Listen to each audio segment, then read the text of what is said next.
It's too late, man. She's gone. I'm sorry, buddy.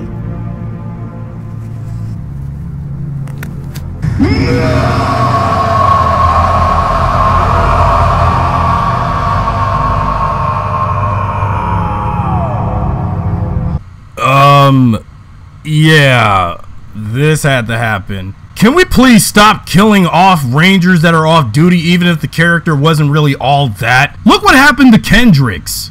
Alright, this ain't the Power Rangers Lost Galaxy we're referring to, but still, I had no choice. It was in the source material, so I killed one of my own Pink Rangers off to make way for yours truly, the mother from How I Met Your Mother, to be Pink Ranger, and then later, Velma from Scooby-Doo. Oh yeah, spoilers for Power Rangers Lost Galaxy 3, since after all, even at the remake of this video, but hey, but look, what else I could have done? She had to go. If Laurel Lance had to go, Pink Ranger with said actress's likeness from that is going to die eventually, but at least she won't come back as an evil Pink Ranger of sorts, like a certain Pink Ranger, doppelganger of the original Pink Ranger. If you get what I'm saying, right, folks, right? At least that's not happening in a long shot.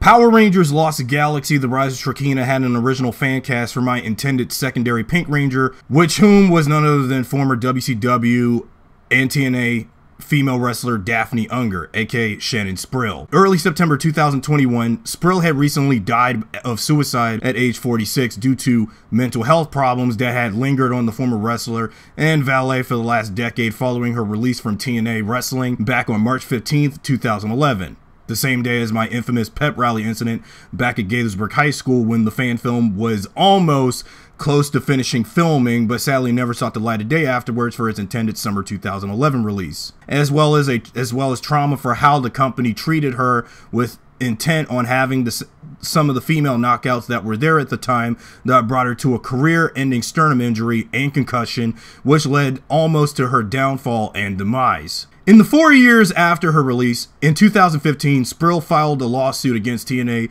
for her injuries in court and won that said same lawsuit as a result.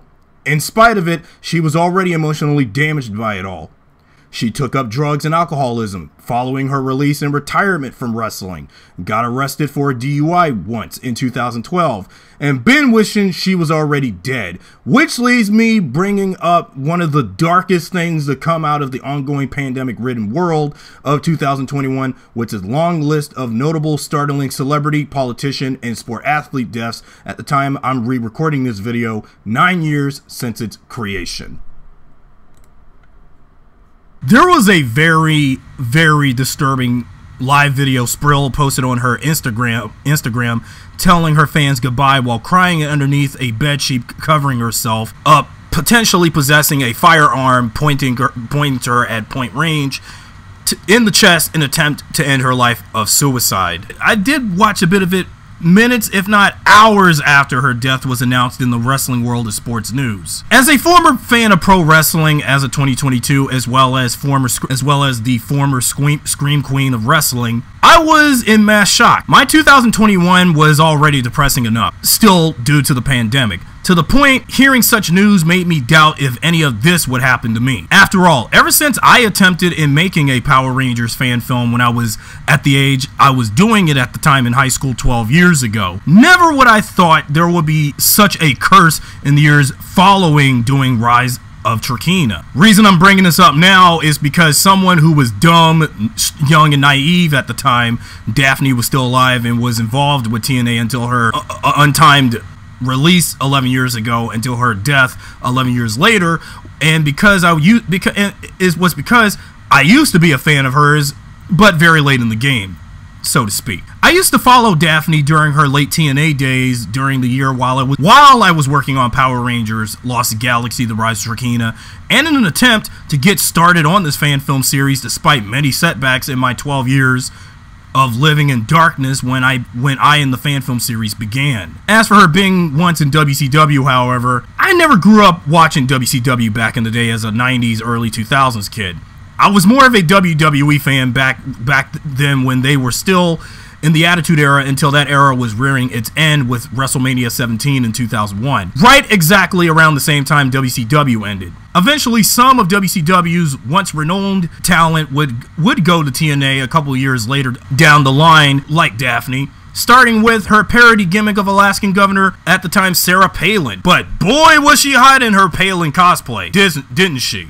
Yeah, she was. Besides that, I was a fan of hers since my final year of high school, but by that point, she had already been absent from mainline TNA programming for most of 2010 due to her gruesome career-ending sternum injury in a dark match on the April 10th, 2010 edition of TNA Impact, until she came back one final time in December that year. After that, she was completely gone. Daphne was such an overlooked female wrestler talent. She had very much potential in TNA between 2008 until 2010. Tragic how she fell into a similar fate as Chyna, who also passed away at age 46, but unlike Daphne and her suicide, Chyna died of a drug overdose in 2016. For a brief consultation talking about Chyna, I suggest watch my old PR Lost Galaxy 2014 Celebrity Rant video from 2016 talking about both her and Everybody Loves Raymond's actress, the late Doris Roberts. But for now, let's talk about what we are really about.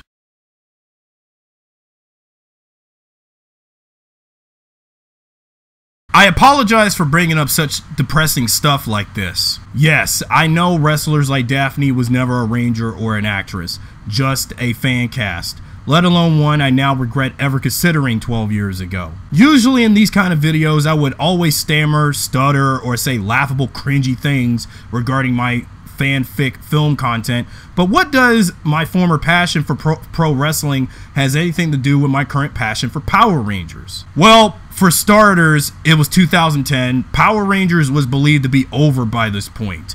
Disney had canceled the show after RPM. We had a re-aired reversion of the first season of the franchise with a toy line to support it, albeit terrible. Sentai was on to Go Sager, Saban reacquisitioning the rights to Power Rangers back from Disney, Samurai being announced and to air on Nickelodeon in the beginning of 2011, and the rejoicing of the fandom as I have been a part of it for 12 years since all that. Although I am not a super fan unlike those who are part of the Power Force side of the Power Ranger fandom, like Bruno and Mia of MMPR Toys or Morphin Legacy. Personally, also 12 years ago, I was at the near end of being an underage teen, 8 months away from turning legally 18, but still in high school in special education, despite my junior year was the absolute worst after being bombarded and punished for damages to a camcorder I used from the school's media center TV studio, but destroyed and later stole a spare in an attempt to make a Lost Galaxy fan project of sorts a year prior when I was a sophomore at age 16. While there was no new Power Ranger season prevalent at the time, I did slowly begin my presence in the fan base and on the internet at 17 going on 18, surfing through fan sites, wikis, a few message board forums dedicated to Power Rangers, with the exception of Ranger Board. That topic is for next time. I was also into other things such as the live-action G.I. Joe and Transformers movies, mostly G.I. Joe's first live-action movie, The Rise of Cobra, and his toy line, as well as early PG era WWE. Even then, with both early 2010s WWE and TNA, I was still a pro wrestling fan at that point. But as of 2022, yet again, not anymore. When it came to TNA for me, I only watched it for the Knockouts division, with some whom were in WWE, like Mickie James and Tara, aka Lisa Marie Verone, at the time, but then I discovered, of course, our now begone Scream Queen Daphne during her first blood match with her and Tara back in March 2010. Call me naive back then. I was obsessed with Daphne. After all, I was always fascinated with gothic, spooky looking women, fictitious or real at the time, such as me discovering who the heck Elvira, Mistress of the Dark was, or Morticia Addams from the Addams Family, or goth characters from animated shows like Gwen from the Cartoon Network series Total Drama Island, but I digress. Daphne's character was the inspiration for my Pink Ranger, Gwen McQueen, a ranger in my Marsh-Verse of Power Rangers Lost Galaxy fanfiction and film series. So much so, like Sprill's character, my secondary Pink Ranger was a goth punk wrestling jobber valet. So as intended for when making the fan film, combining my passions for both this and pro wrestling. But long after Sprill was let go, the character would undergo a significant reinvigoration from goth punk wrestler to clean and sober blonde woman who would specialize in psychiatry. The character of Gwen for my Power Rangers fan series was intended to be a hybrid of Gwen Stacy from Marvel's Spider-Man universe and the more recent anti-hero version of Harley Quinn from the DC universe, although courtesy of the New 52, albeit since the character wouldn't be officially now a lesbian, for Poison Ivy at least, but as a Power Ranger. After all, Sprill's Daphne's character was inspired by Harley Quinn. Nowadays in WWE, Alexa Bliss wants to be that wrestling franchise's Harley Quinn. Considering her debut in 2016, she was introduced homaging Margot Robbie's version of the character from the then at the time critically derided Suicide Squad from 2016. Sorry Alexa, Daphne did it first. Daphne did it first. Once the Daphne Unger influence died out on me as time went on, I made Gwen's character lean toward more of being like Gwen Stacy from Spider-Man, but also the Laurel Lance character played by none other than my modern fan cast choice of Arrowverse alumni, Katie Cassidy. More on that in a bit. This video marks the end of my Morphin Gray case study archives for my Power Rangers Lost Galaxy fan film series. I will include new material that wasn't around when videos like this was made during pre-production on Power Rangers Lost Galaxy 2014, 9 years ago, such as mentioning the actresses that I have currently fan cast as Gwen's replacement to be the current Pink Ranger. Considering though this video was done 9 years during and before I even thought about discovering an actress like Kristen Milioti, who was just being cast as the mother, Ted's wife, Tracy McConnell, for How I Met Your Mother's final season. The original videos had some copyrighted movie score soundtracks in them, so in this more newer version, I will not even bother doing it, because I don't want to risk any content ID problems on YouTube once this is up and ready. If you're watching this on the Facebook upload on the Power Rangers Lost Galaxy fan film page, then you're fine. Facebook's video upload algorithm sadly won't let me upload the whole video if it bypassed the 1 hour video mark. If so need be, I will have no choice but to split the video into two, with things stated in the original parts 2 and 3 into one whole video, just like I did in the redo of the AJ Weems Yellow Ranger videos. The original videos were 3 parts long, so instead I'm just going to re-record and say what I said before all in one. It took this long to get back to the Pink Ranger like I did in the original. Now I hope you all had patience as promised at the end of the redo of the Lord Metarex video in 2020. After ranting on and on with updates and whatnot, let's get right into this. Finally, after months and months of waiting, I would like to thank to all of my subscribers for the videos following the film and for their patience for me to make a new video for my Power Rangers Lost Galaxy fan film series.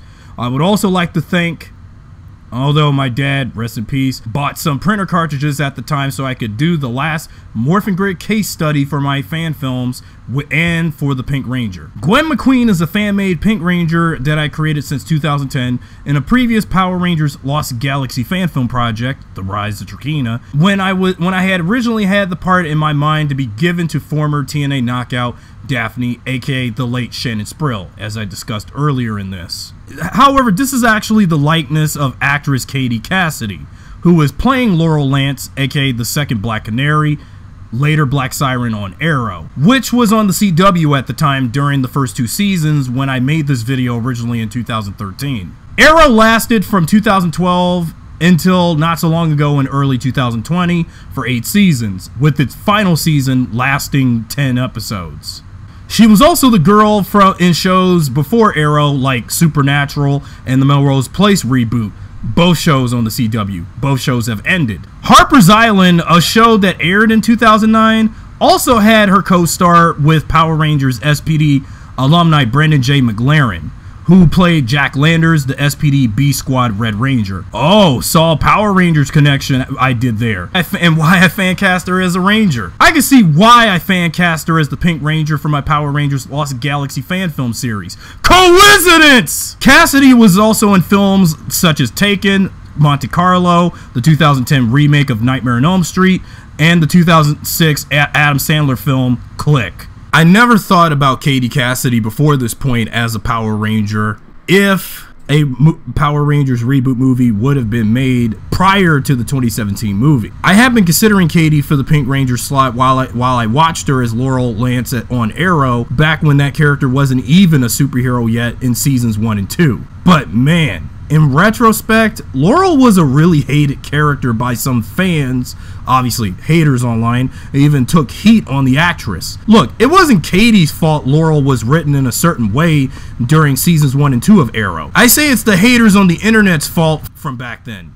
Man babies. But if a reboot movie of Power Rangers Lost Galaxy was officially to be made back then, either have her as Kendrix or Karone. Well, despite the facial appearance. Unfortunately, my character Gwen actually with Katie Cassidy's face is a combination of both Kendrix and Karone. If she was Kendrix, she would have to wear glasses and be the brains of the group. If she was to be Karone, she would be gentle, etc., etc. And you know, also Andros' sister, and also realizing her history of being a villain one season and then being a Ranger the next.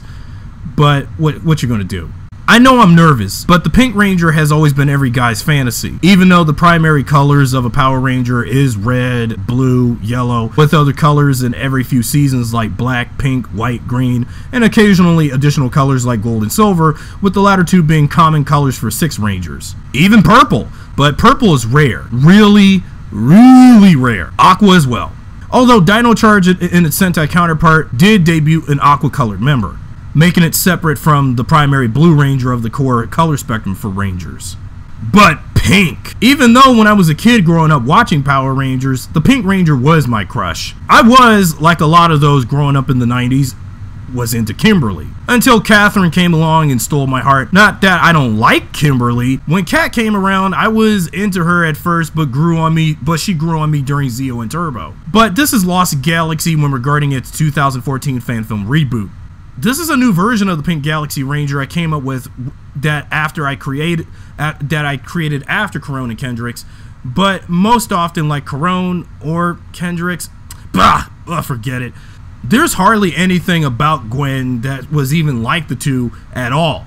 Why did I even say this nonsense 9 years ago? Before I discuss anything about my OC Pink Rangers, let's talk about the true Pink Ranger of the Galaxy costume, which I think I need to say this unscripted in this portion because, wow, this video is taking longer to finish up and do, and as well as re-recording because, well, I don't want to talk too much about what I said in my fan fiction wiki from 9 years ago that I also had from 10 years ago, 12 years ago, and blah blah. Let's get on with talking about Galaxy Pink, both Kendrix and Karone. Speaking of which, Kendrix Morgan was the original Pink Lost Galaxy Ranger and was the scientist of GSA for Terra Venture.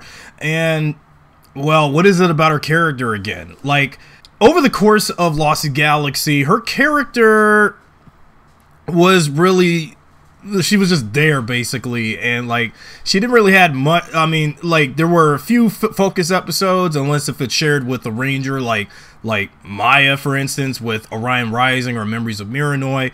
Her friendship with Maya being the strongest in Lost Galaxy, but though there were plans for, you know, Kendrix and Leo being a thing, but due to Valerie Vernon's health problems, unfortunately, that was not going to be. Man, I really wanted to see Leo and Kendrix hook up in the series, but again, due to said actress's health problems, that was never going said to be, as I discuss more about why they killed Kendrix off. She was very expertise in terms of, like, later on when the Rangers got the Galaxy book in the rescue mission. Well, actually it was basically Leo and Mike getting the book. Leo was the one that dug the book out. And in the following episode afterwards, when they were looking up stuff about missing Galactabees consisting of the Centaurus and Stratoforce Megazords, Kendrix was the one that was doing more research on the Galaxy book and what little of it we saw of her do during the Lost Galactabees two-parter. And other means with the Galaxy book, especially in the Swan Song episode where she got killed off, The Power of Pink.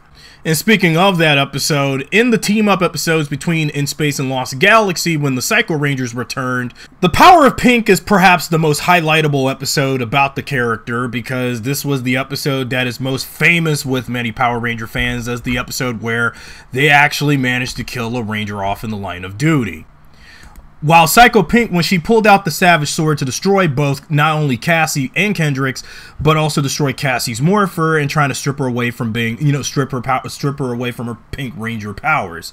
So while Psycho Pink was battling the two Megazords of the two Ranger teams, Kendrix had to make a bold sacrifice to go into that energy storm to get Cassie's Morpher back. And again, talking about the death aspect of this, as I've talked about death a lot in the video here, as Kendrix uses her Quasar Saber to destroy the Savage Sword, only to end up getting killed herself. Yeah, and she's a Force ghost. And respect that one. This was a very hard-hitting moment in Lost Galaxy, if not all of Power Rangers. For the last more than 20 years, this has been a really hard-hitting moment when regarding characters who have died in Power Rangers. Yeah, Lost Galaxy may have had a very long death toll of characters we've lost, but that was what made the show so great, was his overlying theme of loss, sacrifice, and death, while you also had themes of redemption and themes of family when regarding certain characters who had fathers and overprotective brother or sister characters.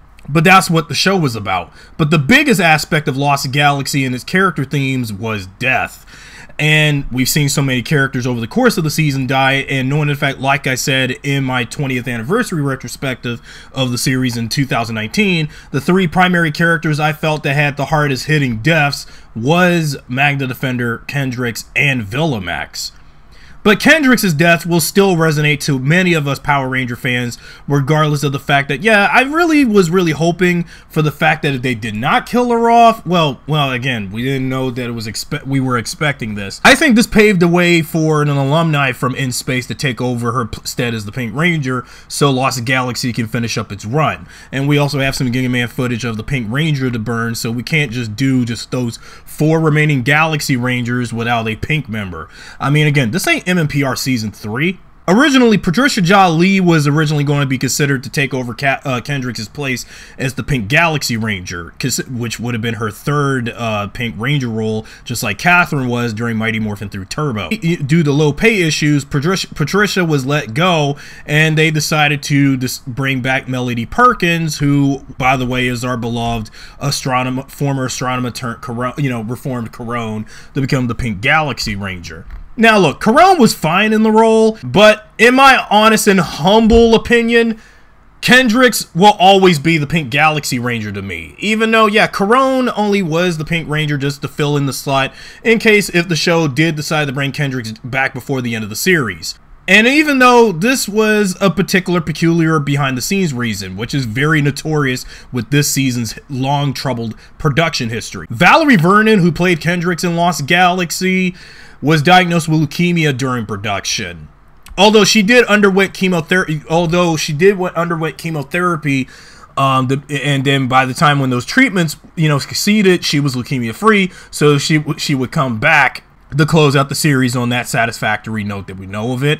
Once the Rangers put the Quasar Sabers back into the stone, they would not only bring back Maya's people of Miranoi back to life, but also Kendrix. Well, as much as I found the moment of bringing her back somewhat like an E.T. sort of moment with her, we have to close out Lost Galaxy with the OG Pink Ranger in that Galaxy Pink Charlie Brown looking suit. So if you end Lost Galaxy without Kendrix, would it be a more bittersweet closure to the season? Even though with all the villains that they fought over the course of the season have been defeated. But what else can you do if you just end the series right there without Kendrix? It just would feel weird, But besides the point, even in the episodes when following Trakeena's Rise to Prominence episodes, and in between those episodes, between An Evil Game through to to Chameleac Warrior, but even a little bits in some aspects of To the 10th Power. There will be episodes where when Kendrix is not there, because again, due to the actress having leukemia, and due to the fact that the actress was going through leukemia, you would see some shots of Kendrix with a stand-in actress. And even whoever the casting director is getting these stand-ins for Kendrix when Valerie wasn't present would actually resemble her in some ways. But this was before refacing and digitally inserting someone's face on a stand-in actor was even a thing yet. So there was no way there was such technology. If we can do that kind of technology nowadays, if the original actor isn't present, you can just basically reface their likeness on someone else for, in visual effects technology, as seen today in Marvel and Star Wars with their films when they do flashback scenes. But then let's talk about what I wanted to see out of Lost Galaxy that they've been hinting over the course of the season between Leo and Kendrix.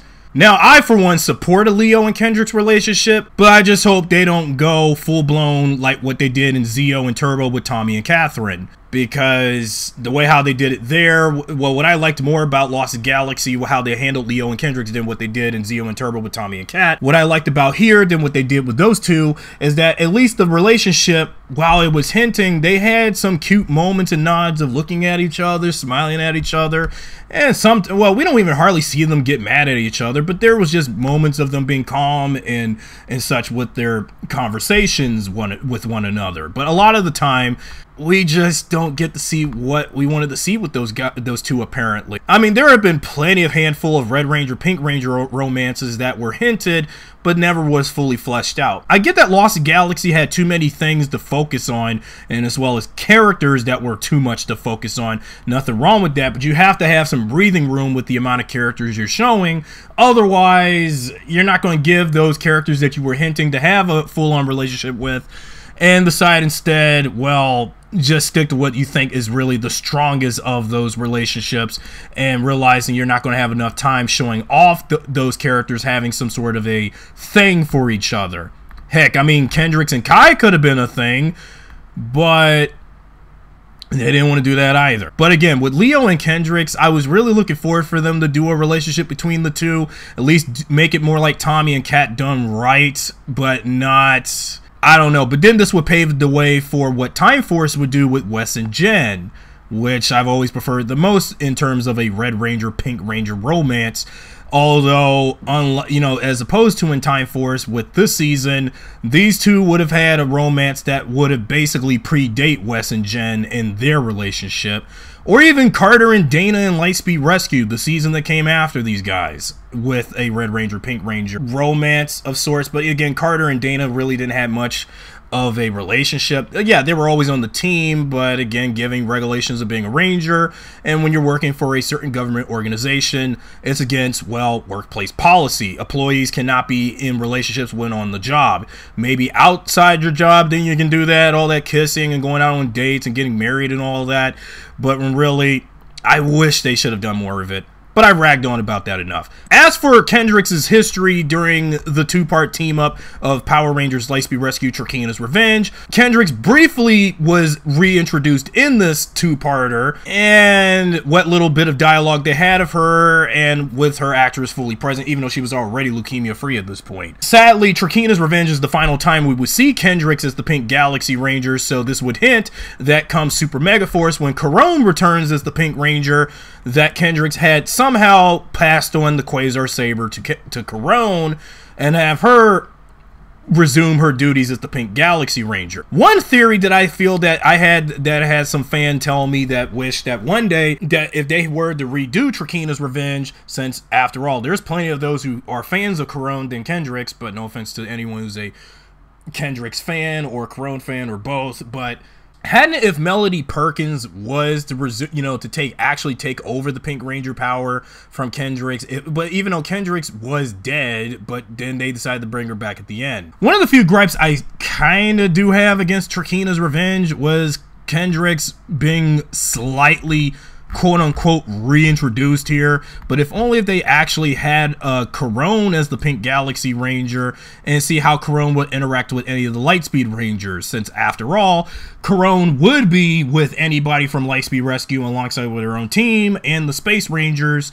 in Legendary Battle and Super Mega Force. But since Melody Perkins was busy on some other projects in television, they decided, okay, well, Valerie was given the call to come back and do the team up and reprise Kendrix, and which would sadly be the last time we would see Kendrix Morgan as a character in the Power Rangers franchise. Although Kendrix, outside of the TV show, was done, she would appear in a few Power Ranger video games, particularly Power Rangers Legacy Wars. More recently, in Boom Studios' Power Ranger comics in 2022, in their issues of 21 and 22 of their Mighty Morphin book. Yeah, it's very complicated. In issues 21 and 22 of Boom Studios' Power Ranger books, well, particularly the Mighty Morphin one, in the issue 22 leading to Mighty Morphin Power Rangers issue 100, in the storyline where a couple of villains were brought back, you know, for a future, you know, from a pocket dimension, Kendrix and Karone would be briefly seen fighting Trakina and Void Knight in the issue, if you can briefly find the two. Although at the time of this video's recording, even though the Boom Studio Comics was not around at the time I did this video originally in 2013, although I have not been following the Boom Studio Comics of Power Rangers, I was surprised that they actually slipped in Karone and Kendrix. But basically, they should probably should have kept one of the other rather than have the two Galaxy Pink Rangers existing at the same time. Because, like what Zordon said back in Wild West Rangers, A Mighty Morphin Season 2 with the whole "too much pink energy is dangerous" thing, right? And personally, why include both Kendrix and Karone in the fight of all the Pink Rangers battling Trakina and Void Queen from Dino Fury? Even though at the time of this, I wasn't really sure whether they were going to include Void Queen in the book. But since at the time of this video, I have not, even in the redo of this video, I have not been watching Power Rangers Dino Fury, but I have seen the Sentai that they adapted Void Queen from, that being Tokyuger with the Madame Noir character. Yeah, Trakina can briefly be seen in this book, and especially in the page with all the Pink Rangers, and actually giving that, you know, do-over battle between Galaxy Pink and Trakina, with Kendrix helming the Galaxy Pink Ranger powers once again. Now on to the fanfic stuff for my Power Rangers Lost Galaxy fan film series in discussion. And while I do want to discuss Gwen's history as the Pink Ranger, I really do not want to bring up any footage related to my already bygone prototype fan film of The Rise of Trakina. I just don't feel like it here, because unlike in the past versions and redos of these videos for the Red, Blue, Green, and Yellow Rangers, I am not going to bother even bringing up that footage, because, you know, in the original versions of this video, I have, and even in parts 2 and 3 of this, if you go back to it, I was ragging on too much about Daphne and how I wanted Gwen to be more like Daphne at the time, where, you know, her being like, you know, a lover for the Dr. Stevie proxy-like character for this, and her being somewhat a thespian and all that crap. But I'm not really going to delve into that here, so I'm just going to make up stuff, you know, because time is running out, so I have to go ahead and bring up stuff I wanted to talk about with Gwen, for those who was not in the loop with my fan film content all of those years ago. Although when I did do Power Rangers Lost Galaxy The Rise of Trakina in 2010 and 2011, if I couldn't do Daphne, I could have used some alumni actress that could have been the Pink Ranger, secondary Pink Ranger, and going by what was in the source material, but even though it was going to be in separate continuity, and how that stuff would have been done in a separate continuity if need so. Before there was Gwen as the Pink Galaxy Ranger for the Marsh-Verse, I obviously was going to go for actress Kristen Bell for the role of my, well, actually fan caster as my OC Pink Ranger of Wendy O'Hara. Even though the character of Wendy O'Hara was actually modeled after Scarlet from G.I. Joe, which is, well, a character from Hasbro, a character that, you know, basically a company that didn't have Power Rangers at the time I did the fan film. But the last name of O'Hara was derived from Scarlet O'Hara, a member of G.I. Joe, but if Scarlet was a Ranger. But again, Power Rangers and G.I. Joe have nothing in common. But it was nice that I kind of wanted to pay homage to that because, again, like I said, when I did The Rise of Trakina, it was supposed to be an homage of G.I. Joe The Rise of Cobra with some familiar elements, certain concepts, certain visual stuff, and if it was done the Power Ranger way, even though most people don't even like Rise of Cobra. I actually was looking forward to have someone like Kristen Bell as the Pink Ranger in my mind, but even though, again, if I had gone with the canonical characters and by their names, and Kristen Bell was either Kendrix or Karone for that version and not some OC proxy character that's based off of Kendrix and or Karone, I probably would have went with Kristen Bell for the role. Or actually, better yet, have Kristen Bell more like Kendrix and Kelly Stables. Speaking of Kelly Stables, at the time I even did the fan film then, I was watching 2.5 Men, and Kelly Stables, who had her little stint in 2.5 Men, if she was the Pink Ranger for this project of The Rise of Trakina, and probably I should have went with Kelly Stables for Gwen instead of Daphne, but then again, I wasn't thinking clearly. Oh yeah, and later on I would catch on to Kelly Stables as, well, Kelly on Superstore with her, especially though for those who don't even watch that show, but yeah, I love Superstore, probably way more than 2.5 Men, that's for sure. Hi everybody, I'm Kelly! Yeah, I know, that was, uncalled for. So it was either Stables and Bell I could have had for the Pink Ranger of Gwen and Wendy, but I decided, well, Daphne. But again, I can't go back in time and undo my mistake because, again, it's something I have to live with. If I ever bring that old footage of the Rise of Trakina to life again, I would probably, probably find a way to George Lucas up that stuff, like how George Lucas would do massive amount of re-edits of the Star Wars original trilogy a handful of times, from no matter how many multiple special editions would come out.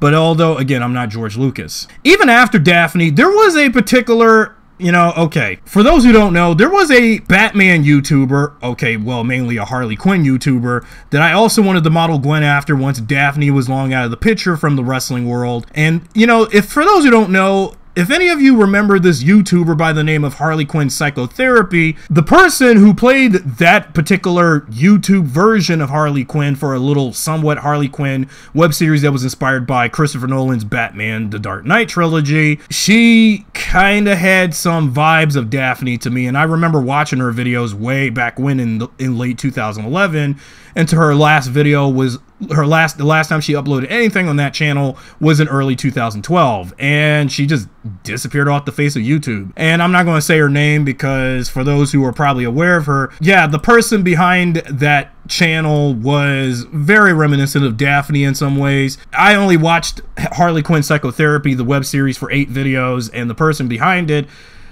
pretty much disappeared off the face of the map doing who knows what, and that was the end of her after that. So fast forward into 2012 and 2013 territory, back when I did this video originally in 2013, and around the time Arrow was a very hot commodity of a superhero show in the CW. For my fan cast choice for the Pink Galaxy Ranger for the 2014 fan film project of Power Rangers Lost Galaxy, before Katie Cassidy, my original fan cast choice was Noomi Rapace.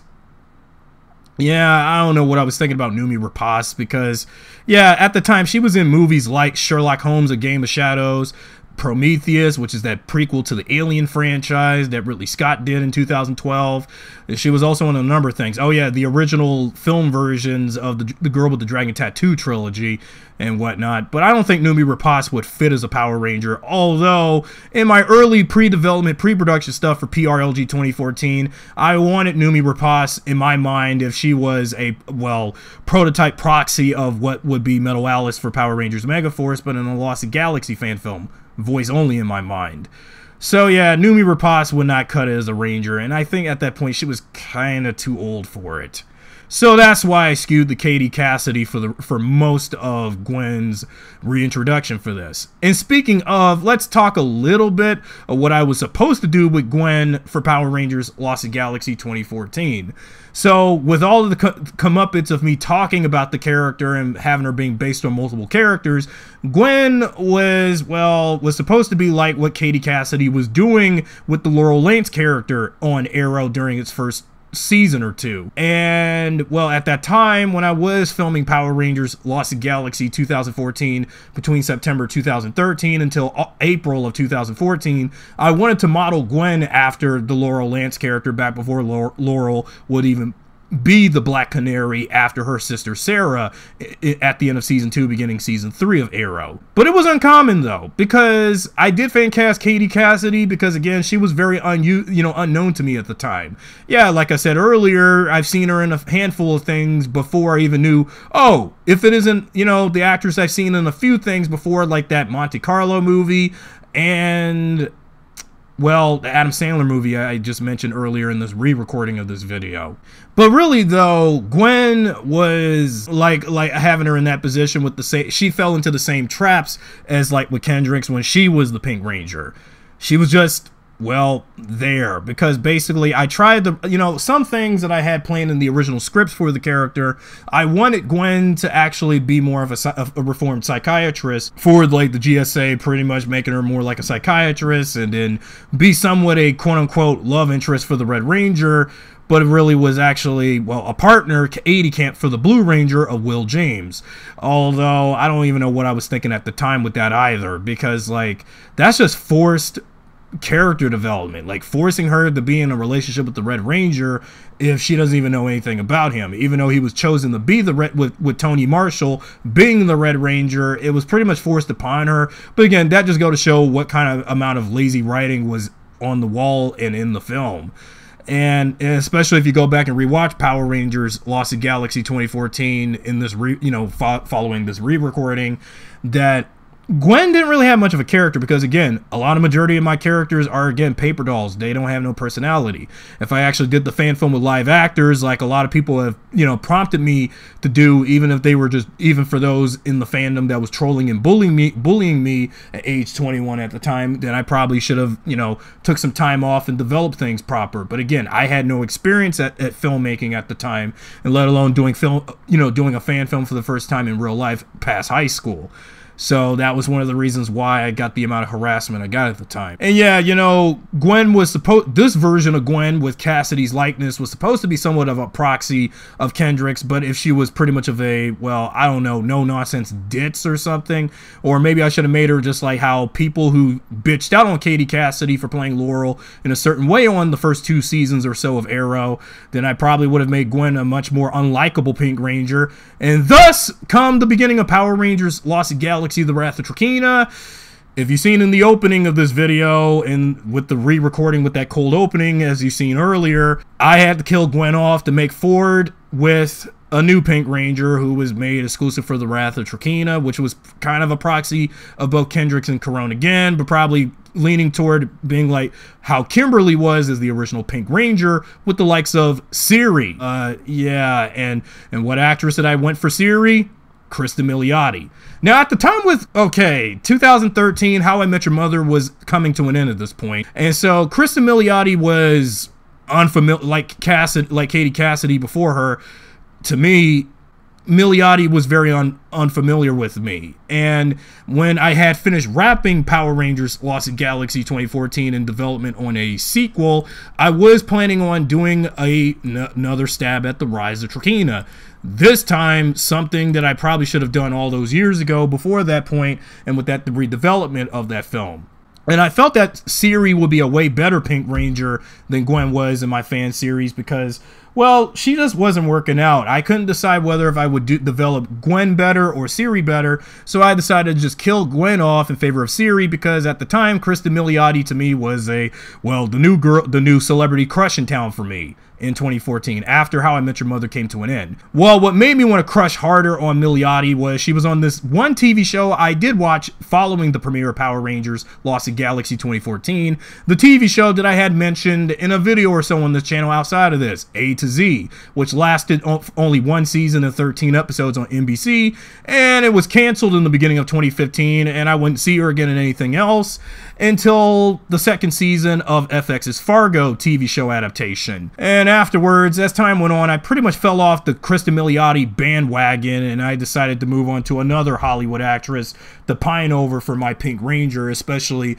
recently in Power Rangers Lost Galaxy Infinite Frontier, which which fan film was not even made back when I made this video in 2013. But yeah, Milioti as Siri was, well, I was trying to make her as some sort of character, you know, as a polar opposite to Gwen, because I felt like since Gwen wasn't working out character-wise, I kind of wanted to make Siri more like I hate to say this, Siri is pretty much a gender-bent OC of me with anxiety problems, because at the time I was doing development and was starting to shooting Power Rangers Lost in Galaxy, The Wrath of Trakeena. Siri just ended up being more like a gender-bent OC of me with anxiety issues. You know, even though women I know are prone to having anxiety disorder problems. I don't know any women out there, but even though I was kind of having her lean toward a more ditzy kind of girly girl, you know, grown woman for the Pink Ranger, and basically she was supposed to be somewhat of a ditzy girlfriend,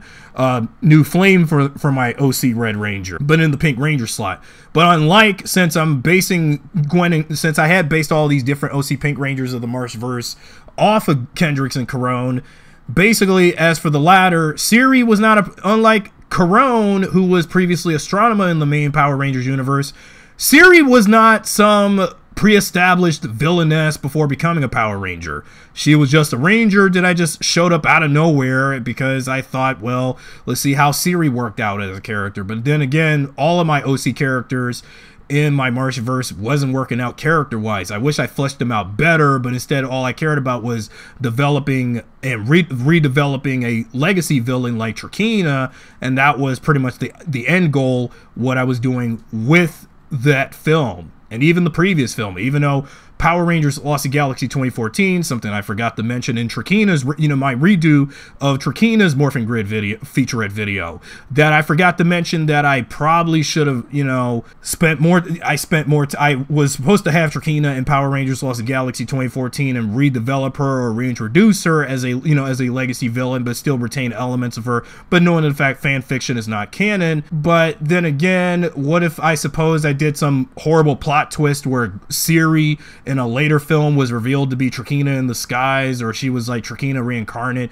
like she starts off good as a ranger and then all of a sudden turns out when something horrible goes wrong for the Marsh-Verse team, she is revealed to be Trakeena reincarnate the whole time, and then the Trakeena that the Galaxy Rangers in the Marsh-Verse fought in 2018 was basically a decoy and was giving the Rangers a much harder time. And then once the Rangers lost everything, Siri was the reason the Rangers lost their powers and stuff.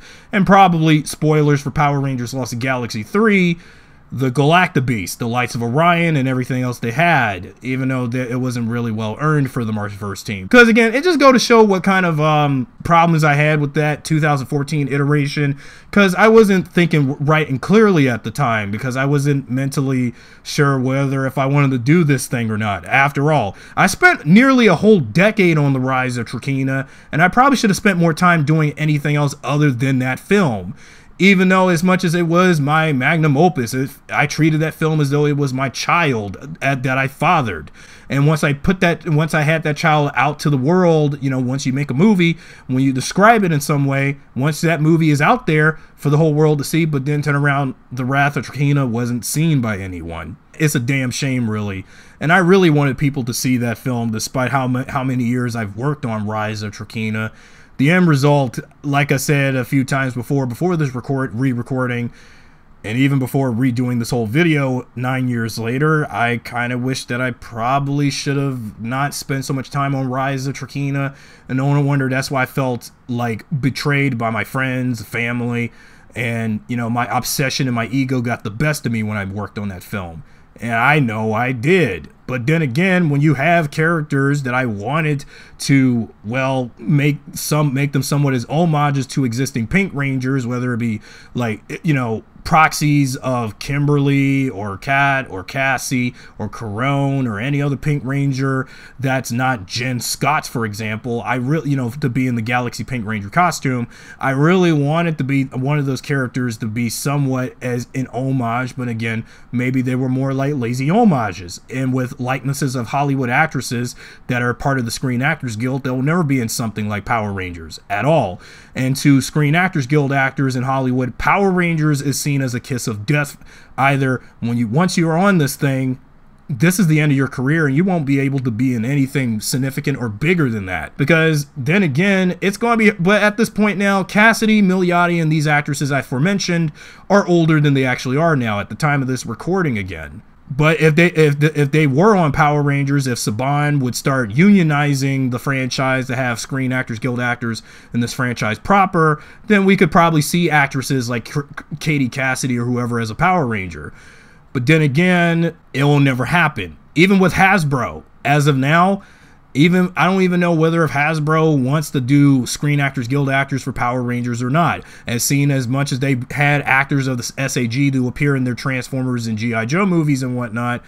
But I really do want to see Power Rangers start being more unionized by hiring more actors within that acting union in Hollywood and within the entertainment industry to be a part of the brand. I mean, if it can work for the Transformers and G.I. Joe movies, we can try and do this with Power Rangers. But it's kind of too late now because actresses like Krista Milioti and Katie Cassidy are, well, pushing 40 at the time of this. But back when I did this stuff in 2014, they were, well, still in their 20s. Well, Milioti being almost 30 at the time and was already over 30 when I did The Wrath of Trakina during its 2 years of its production.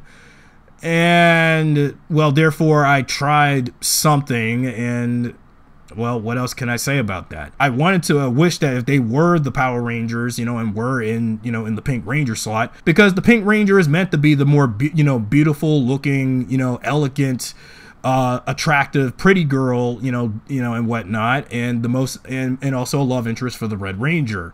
And sometimes Blue Rangers, depending on how you do it, with a Pink Ranger and in love with a Blue Ranger, because blue and pink does go together, like, typical gender norms, like pink with girls, blue with boys sort of thing. But I wanted to pair them mostly with the Red Ranger, because red and pink, I think, go together, much like I said, again, with Wes and Jen in Time Force. Let's wrap this up from what I said slightly before. Gwen, I wanted at first to be a psychiatrist. What's wrong with that? Canonically, over the years, we had a Pink Ranger who's a Valley girl and gymnast. A Pink Ranger came to fill in, to take over Kimberly's place near the end of a season, who earlier was an evil pawn of Rita's, and is given the pink power coin and blah blah. Then by a much later season, she is replaced by someone who wasn't as confident, more rather reluctant to be a Ranger. Same said Ranger was intended to replace one that died in the line of duty, a scientist for Terra Venture, but instead a former villainess gets her full-on redemption, taking on the mantle of someone's Ranger power, and is the sister of a Red Ranger. A Ranger who is the daughter of the head of a military organization that has its own team of Rangers that are public figures and is a rescue squad. Then comes the badass queen of all Pink Rangers, and I can go on and on with this list. You have a Pink Ranger who is a bad cook, in my opinion, and then you have a Pink Ranger who is into nature and photography. Dino Charge, Ninja Steel, and Dino Fury's Pink Rangers weren't around yet when I stated all of this 9 years ago, mind you. What would you think of this Pink Ranger's profession? Being a psychiatrist. Again, if Gwen were to be an homage of the anti-hero version of Harley Quinn we see nowadays in the DC Universe, starting with the New 52 and that animated series that is now on HBO Max. Also influenced by a bygone, defunct Harley Quinn YouTuber. Well, she would be like a therapist. A hot therapist. A sexy one. Every guy's dream of seeing a Pink Ranger being hot and sexy and... Wait. Damn it, 2013 me and my dumb, young, stupid, and horny fetishizing about and of MILFs. Even ones who are superheroes. Just shut up, please. Man, my 2013 self back then was erroneously stupid for saying such cringe, even 9 years later now. Anyway, let's take a look at how she looks with the pink Galaxy Ranger helmet on. It's been a while since I've done these videos. And here is the paper puppet with the printed out mask of the pink Galaxy Ranger getting a pink helmet on for it. It has a lot to be left desired given what I had back then. The design of the suit, however, was muted in color, with the pink being darker, magenta-like if you will. The chest pieces of that from Scarlett's armored suit from G.I. Joe's first live-action movie, but if you could barely see on the chest of the puppet, you can barely see the emblem of the Wildcat Galactabeast, but it's very dark given the printout quality of the emblems of the Rangers Galactabeasts I had back then. The emblems could be found as fan art online, of course. Anyone can do all anyone can do so is just Google search Gingaman Lost Galaxy team logo on the search bar, and there would be that. And now let's take a look at the team overall. And would you look at that? I have the entire team for my first roster of the Marsh-Verse 2014 Galaxy Power Rangers, all lined up, all in order.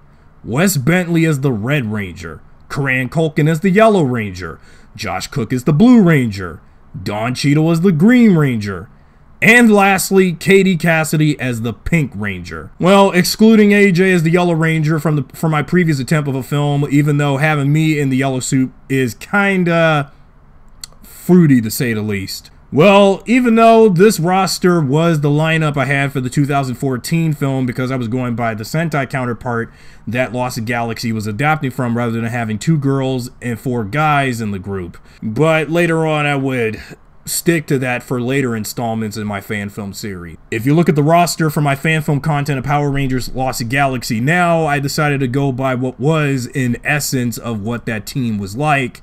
And especially 9 years, 10 years since I've, now into this content, I decided to go by what was in the roster of the team on the TV series. So yeah, revisiting this video has come a long way, and as well as redoing it.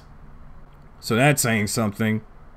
And thus, my friends, concludes all of the Morphin Grid case study featurettes for each character of my Power Rangers Lost Galaxy fan film series.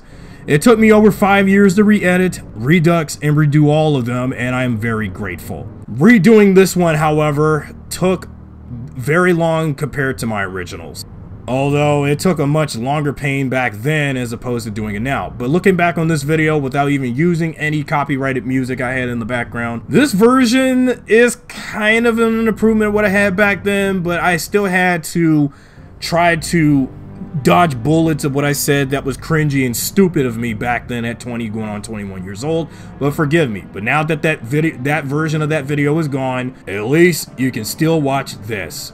I will probably come back and redo all my other Morphin Grid case study videos since there's some other edits that may have content ID issues attached to them when I get around them when I have the time. So there are more videos I've done over the last 10 years on this channel that needs even more remaking for new viewers to get a sense of my content. While I may have lost most of my older viewer base by now, but it was quite a refresh of how far I have come. When my redos of my fan film content for Power Rangers Lost Galaxy return, and as well as other videos, first off, I will delve into a little further what I had intended for the Rangers costume design. But until then, thank you all for watching, and more to come in the near future.